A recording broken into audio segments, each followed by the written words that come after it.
Welcome to the High Tea with Grace podcast, where we spill the tea on HIT.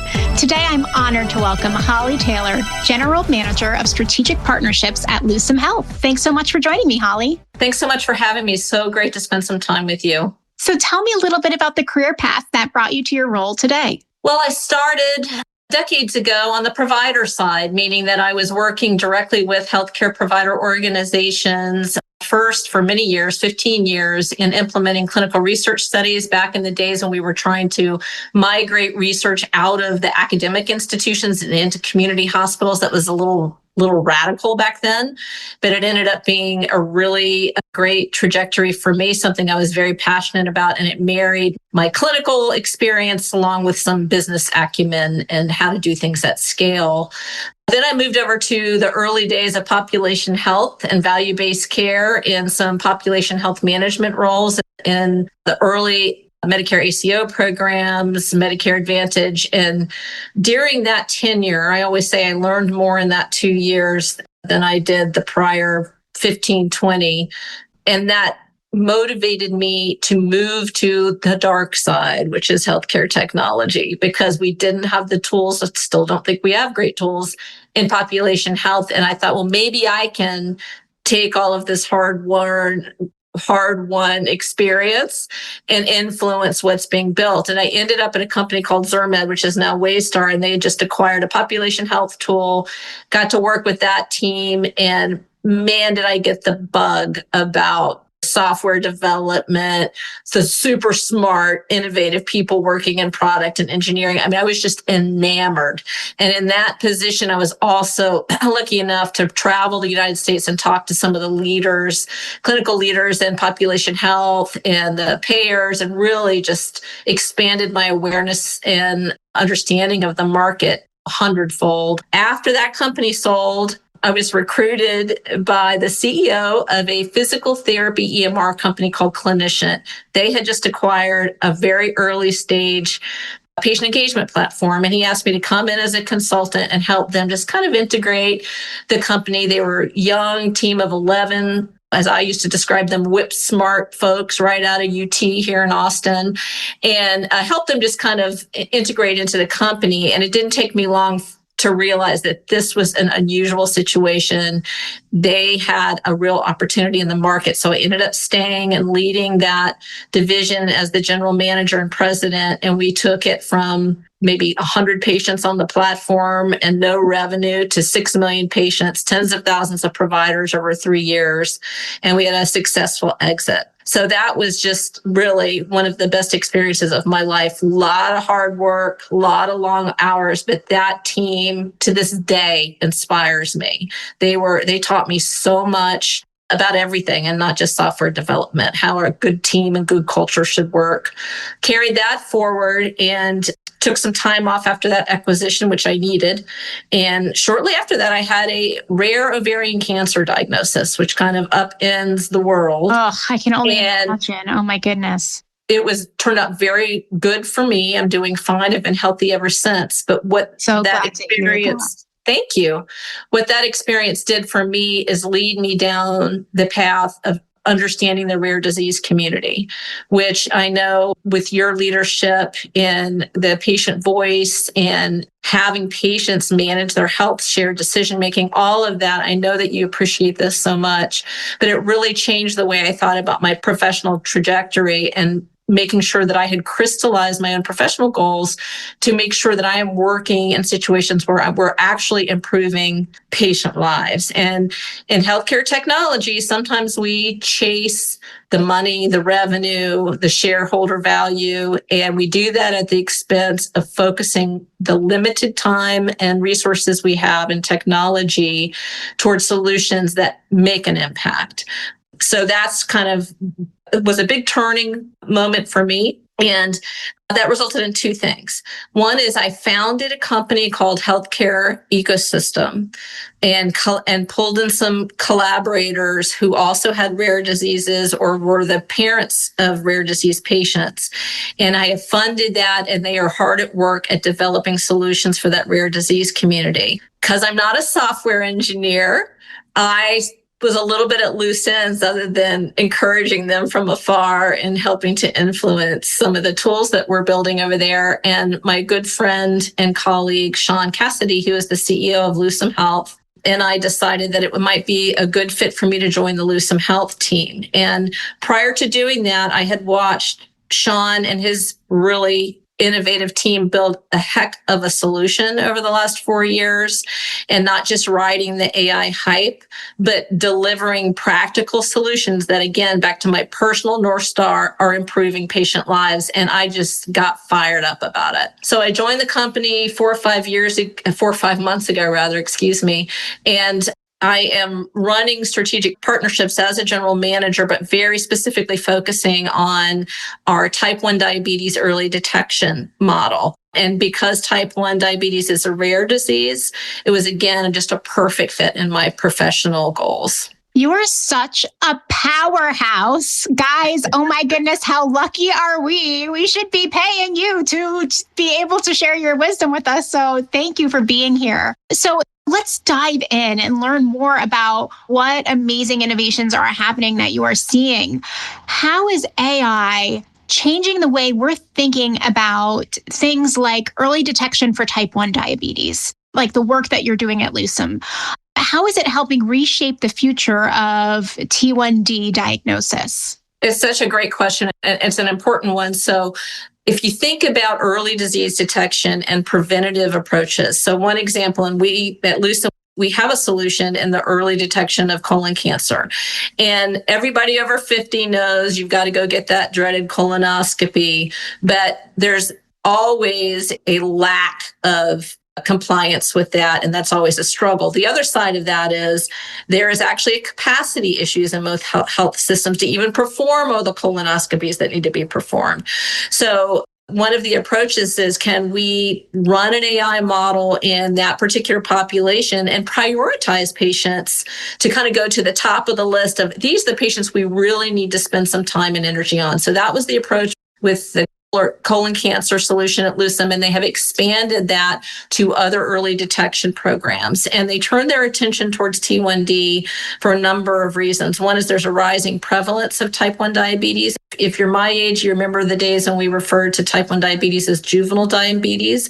But a lot of people are surprised to understand that most new diagnoses are in the adult population. And it often goes undiagnosed until there is an acute event. Somebody ends up in diabetic ketoacidosis in the hospital in a very serious complication. It can also go misdiagnosed as type 2 diabetes, and the treatments can be very different. And that misdiagnosis can actually really hurt the patient's long-term ability to manage their blood sugar. So it becomes really important.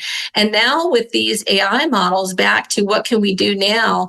We have the computing power, we have the model capabilities to comb through millions of patient charts and pull from that data patients that should be prioritized for screening. So there is a general awareness that patients should be screened for type 1 diabetes in the endocrinology community. It is not a given in the primary care preventative community. So there has been a submission to the USPTF, the Prevention Task Force, to advocate for general population screening for type 1 diabetes. But A, it's very operationally difficult. So going back to the example of colorectal cancer. And B, there is costs with the antibody tests and things like that. What's the cost benefit ratio there? So our approach is to help prioritize that by screening through our models and through our platform, the ability to look at millions of records and identify patients that should be prioritized for this antibody testing. And what that does is not only does that make those patients, if they get diagnosed earlier in type 1 diabetes, so there's 3 stages. The first 2 stages are almost entirely asymptomatic until they get closer to that stage 3.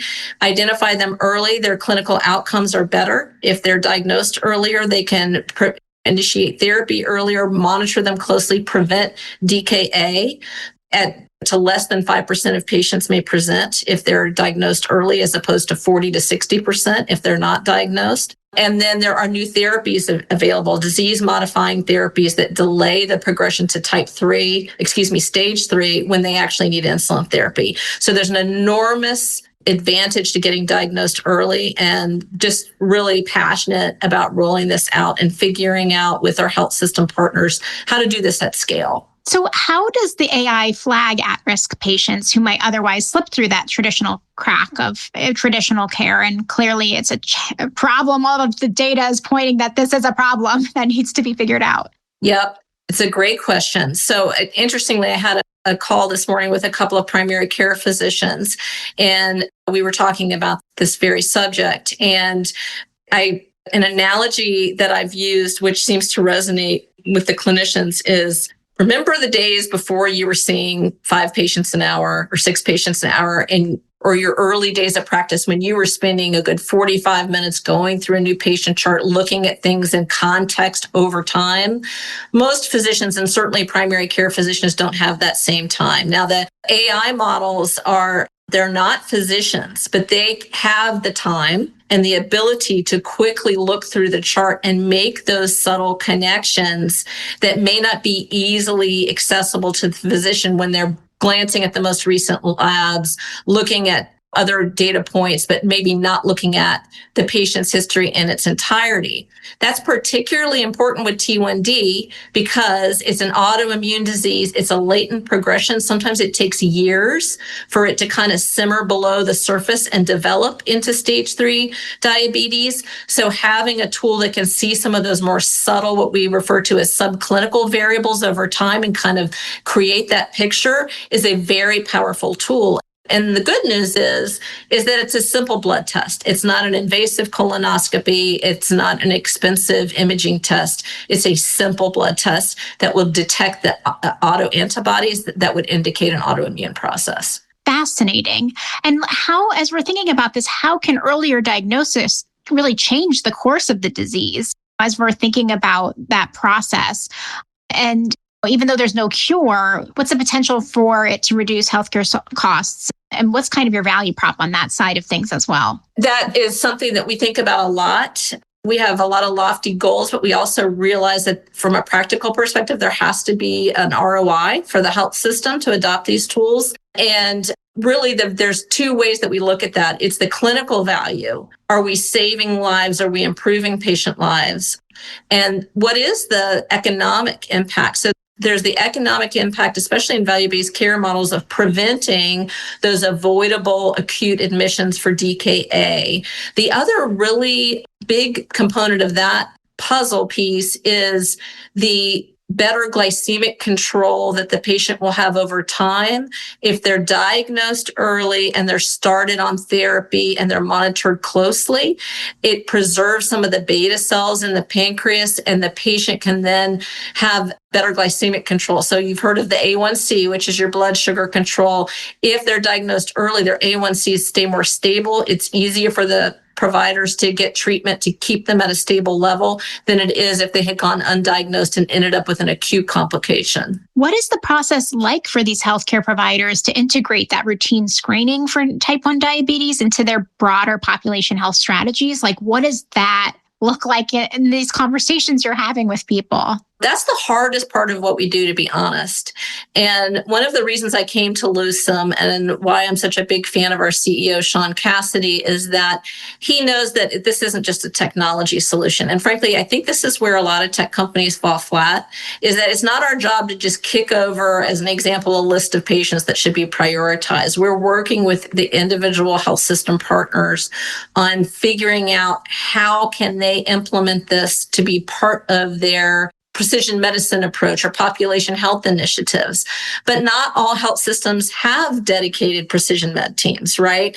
So learning as we go on a program implementation, of which the technology is a part of that, but the entirety of the program's success is dependent on physicians understanding the algorithm, understanding the impact to their patients, believing in that impact, and the practical side of how do we do this at scale. And so we kind of have a crawl, walk, run approach where we start with a small cohort of patients and a small number of physicians, and we get their feedback, and then they kind of spread the word within their clinical community and so on. So it's a very bespoke and programmatic approach to implementation as to just, okay, we're done. We've got the feeds, we've got the data, that we've run the model. Here's your patient list. That's not going to get us to success. Absolutely. And then once they do find these people who have type 1 diabetes, what's the role that the health system can play in preparing these patients and families to handle chronic conditions once they are identified early?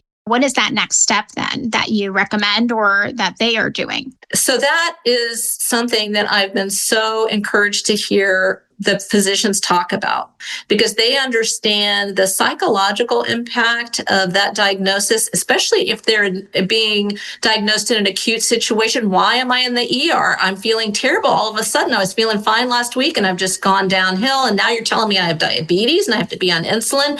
It's a really shocking event, especially for children. And so the early diagnosis is a big part of the value proposition. And I should have mentioned this earlier, is helping the patient and their families to become educated on type 1 diabetes, talk to other diabetes patients, and understand what this trajectory means. And there is also, as we evolve in all of our technologies, including the development of new treatments for type 1 diabetes, could we have a cure for this at some point? Early diagnosis is better because you're, again, you're maximizing your clinical outcomes with that early diagnosis, and you're making yourself available to new disease modifying therapies and potentially to clinical trials that are exploring some of these new opportunities for treatment. So inspiring and so interesting to learn about this area. And I'm sure the entire industry is excited about it. And they're like, why didn't I know this sooner? Or why didn't I think of it this way sooner? And I'm sure you're hearing that too from people as you're advocating for this new process and the importance of this. People are probably saying, why didn't I think of this sooner? Are you hearing that? We're hearing that. We're also hearing a lot of skepticism about AI because the providers, as we all should be, right? We need to go slow. We need to build confidence that these models work. We don't just create a model and then throw it out in the wild. We're constantly revalidating the model. We're using our experience with health system partners to refine and improve these models over time. We have full visibility for the clinicians into the components that go into why the patient might be on this list. And part of that is, again, that partnership and the focus on, we want to deliver something that's having real world impact. And I hate to say it, we're not focused on improving the financial bottom line for the health system. We're focused on improving patient lives. And that's something that physicians, who are the most important component of this outside the patient, of course, Grace, and they really appreciate having tools like this so they can work at the top of their license, right? And focus their time and attention to the patients that need it the most. And you know, it's so interesting to me too, when we're thinking about this, patients and caregivers just assume that you are using AI to help support them in their health journey. And so it's funny that they would feel that hesitation to use it. I understand we're perfecting models and they have to work with a trusted partner like you guys and others that are constantly validating those models. But patients and caregivers and care partners just expect that you are using AI. This is an expectation. It's a bare minimum. It's so true. I mean, every family member I have has sent me something. I put my most recent lab results into ChatGPT and XYZ. And I mean, there's some really great stuff coming. And those models aren't even clinically validated. No, they are not. It's like they are not safe and clinically validated model. I mean, game, set, match, right? It's a game changer. My listeners love to learn about trends in this space, but they also love to learn from women leaders about their personal journeys and habits and things that they have in their lives to help them work their best to make a difference. So tell me a little bit about things that you do in your daily life to stay at the top of your game as a busy professional. I read a lot. I spend probably an hour minimum every morning reading everything I can. I still have a long list of articles that are pinned for me to go back and read or reread and absorb further. But I think that's very important. I think you have to also be judicious in what's distracting you. I think with the advent of social media and LinkedIn, it's easy to kind of go down that rabbit hole. But really do your own self-inventory of what's important to you. What do you want to focus your professional path on? that is aligned with your personal values, and then really lean into that and work very judiciously. That's something that I've learned even more so in the last 5 to 10 years. I mean, with age comes experience and wisdom, but I think that's very true.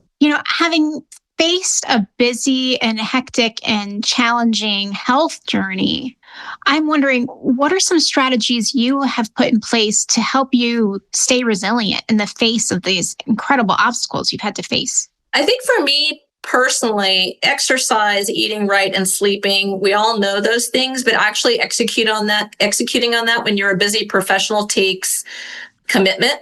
Turning off the computer at a certain time and making sure that you're getting your sleep. And also for me is being outside and spending time with my family and just really being energized by that. But I would also say that if you do this right, your professional trajectory and your professional focus should align with your personal values, and that it's not a draining effort to be at work. It is an energizing effort. And we work in healthcare, and it's a privilege to be able to work with other smart people to improve the lives of the patients that we touch. I love that. And as you're thinking about your younger self, if you could give her a piece of advice, what would that be? Oh boy, take bigger leaps sooner. Even though I started my first company at 30, as a single mom, even that was I look back on that. If my daughter had come to me and said, "Mom, I want to start my own company," I would say, "You're crazy. Stay where you are and take the salary." But yes, take bigger leaps sooner, and don't be afraid to make the hard decisions. And you always have to balance that with the greater good. Every decision that you're making when you're in a management or executive position, sometimes you have to make decisions that are hard personally, but are for the greater good. Solid advice. Now, to finish this conversation off right, where can our listeners find you online? I'm on LinkedIn. I have limited my exposure to some of the other social media platforms, and I have been a little bit silent on LinkedIn, but I have made a commitment to get back out there. But the funny thing is, Grace, that I do religiously follow folks like you on LinkedIn. I'm like that silent stalker because I do get so much value. I follow a couple clinical leaders, Eric Topol, Atul Gawande, people that I have just admired for many years and get so much out of their social media postings. So that would be what I would recommend. And I may dip my toe back into some of the other avenues later you on. Totally should. I would love that. And thank you so much for saying that. I really appreciate it so much and the support through the years. And I appreciate you just being an inspiration in this area and not backing down from the hard, because that's easy to do. Oh, let's just do the easy stuff, right? And so you're saying, no, let's tackle this hard stuff with clarity and strength. And I'm so grateful for that. Now, before I forget, did you happen to bring tea with you today? And if so, can you tell me about the tea within your mug or the mug that you are currently drinking it out of? So I very much love hot tea. I'm an Earl Grey girl in the morning and I do herbal in the afternoon. So I've still got a little Earl Grey to keep me going through the day. That is terrific. I also love Earl Grey with like a little cream and a little bit of a splash of lavender. I mean, Earl Grey. There you go. It's actually one of my favorite smells. Like in all of the smells in the world is Earl Grey. Like just so comforting.